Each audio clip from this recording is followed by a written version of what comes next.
Djereter, bonjour. Bonjour.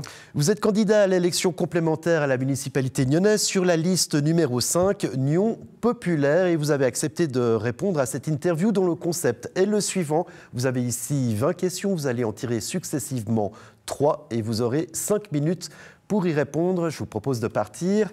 Prenez la première question. Donnez-la moi ensuite. Merci beaucoup. Et la question est la suivante, c'est la question numéro 10. Cœur de ville, est-ce là une bonne idée?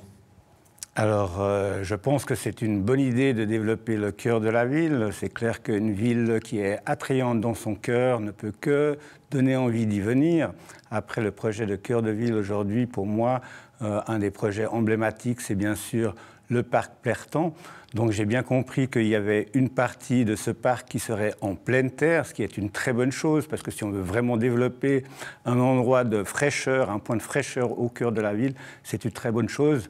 À ce projet est attaché également un projet de parking souterrain. Donc là, peut-être je suis un petit peu moins enclin à dire que c'est une bonne chose. Il faut savoir que pour l'instant, le projet table sur environ 450 places de parc, qu'aujourd'hui, le parking Plertan en compte 359, sauf erreur. Donc, c'est rajouter des places de parc au centre de la ville. Donc, je pense que ça va créer encore plus de problèmes de trafic en cœur de la ville, sachant que le transport individuel représente 75% du trafic au centre-ville. Donc je pense que d'augmenter la capacité de ce parking est une erreur, mais bien sûr le projet est en cours, il va y avoir des réflexions qui vont être entreprises au fur et à mesure de l'avancée du projet. Donc attendons de voir un petit peu dans quelle direction on va avant de dire qu'il faut complètement supprimer ce parking. Alors justement, Djereter, avant de tirer la prochaine question, en un mot, est-ce qu'il faudrait, selon vous, enlever la voiture du centre-ville en un mot? Alors je pense qu'il faut la réduire, mais pour compenser ça, il faut développer les transports publics gratuits à Nyon. Parfait, on va passer à la deuxième question, je vous propose de la tirer. Merci. Et de me la donner. Merci beaucoup. Il s'agit de la question numéro 4, le complexe multisport de Collevray. Est-ce là un bon projet?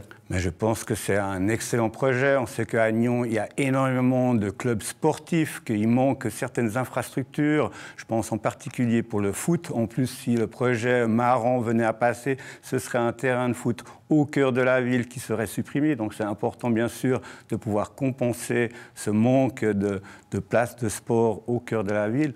Donc oui, sur le principe, on peut être que enthousiaste avec un vrai centre sportif. Après, bien entendu, le fait d'avoir un centre sportif qui est sur l'extérieur de la ville, ce sera de nouveau important d'avoir une bonne réflexion sur les transports publics, de préférence gratuits, qui permettra par exemple aux enfants d'aller du cœur de la ville jusqu'au centre de Collevray sans que ça génère un trafic avec tous les parents qui devraient prendre leur voiture, par exemple, pour amener leurs enfants faire du sport. Voilà, les transports publics, c'est un de vos thèmes de campagne et aussi un autre thème de campagne qui est cher à la droite, c'est justement ce déplacement du FC Italia au stade de Collevray, avec une pétition qui a été remise au conseil communal. Est-ce qu'il faut déplacer ce club à Collevray? Alors je pense dans un premier temps, il faut laisser ce club au cœur de la ville et avançons d'abord avec Collevray avant de pouvoir dire on a les infrastructures nécessaires pour accueillir ce club dans les meilleures conditions à Collevray.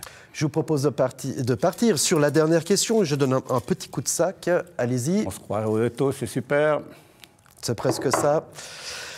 Alors, c'est la question numéro 5. Personnel communal. Et là, ça va vous être cher. Statut ou règlement? Alors, je pense que les choses doivent évoluer. Donc, bien entendu, aujourd'hui, il y a un statut qui est très prisé par les employés. Bien entendu, il y a des nouvelles manières d'engager les gens. Donc, il faut juste bien travailler sur ce nouveau règlement, tout en prenant en considération des points qui existaient déjà dans les statuts. On sait que pour les employés de la ville, c'est important de pouvoir travailler dans les meilleures conditions. Et ça ne veut pas seulement dire en termes de matériel sur le terrain, c'est également dans leur convention collective, si on veut, de travail, c'est hyper important qu'il y ait les meilleures conditions qui soient proposées à nos employés.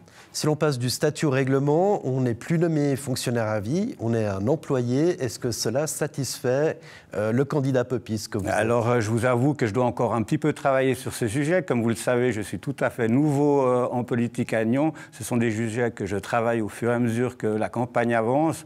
Et je pense que c'est important aussi de pouvoir avoir un maximum d'informations qui proviennent autant des autorités nyonnaises par rapport à leur vision de ce nouveau règlement, mais également de parler avec des employés ou la commission des employés, voire avec le syndicat qui accompagne ces employés pour que les choses se fassent de la manière la plus transparente et dans les règles de la législation. En un mot, si vous héritez du dicaster des RH, est-ce que ce sera un dicaster qui vous plairait et est-ce que vous pensez avoir les capacités suffisantes pour pouvoir diriger ce dicaster? Alors c'est clair que c'est un dicaster qui pourrait... On arrive au terme, oui ou non? J'ai envie de dire oui, je travaille dans le monde syndical, donc c'est quelque chose qui me tient à cœur. Jay Reuters, merci beaucoup d'avoir participé à cette interview. Je rappelle que vous êtes candidat à l'élection complémentaire à la municipalité nyonnaise sur la liste numéro 5, Nyon Populaire. Merci.